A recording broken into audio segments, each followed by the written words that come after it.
primul daily vlog, așa că fiind sâmbătă ne-am trezit ușor mai târziu. Apoi eu și fetița am ieșit la cumpărături, am fost super încântate să găsim câteva cărticele pentru Luca la școală. Ne-am întors acasă cu cumpărăturile și am profitat de puțină liniște pentru că tati și Luca aveau programare la tuns. M-am apucat cu Eva, ajutorul meu de nădejde, să strângem, să facem curățenie, să punem cumpărăturile la loc, să dăm cu aspiratorul și să facem planul pentru cină, așa că la cină am avut ardei copți, brocoli, pește și cartofi pentru tati.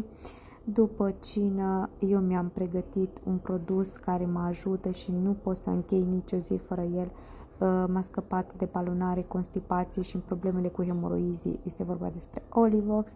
Apoi am trecut la rutina mea de seară în ce privește tenul, pentru că am un ten problematic și sensibil, așa că am găsit niște produse fantastice care m-au scăpat de toate aceste probleme și cam asta a fost ziua noastră. Sper că v-a plăcut. Vă urăm noapte bună!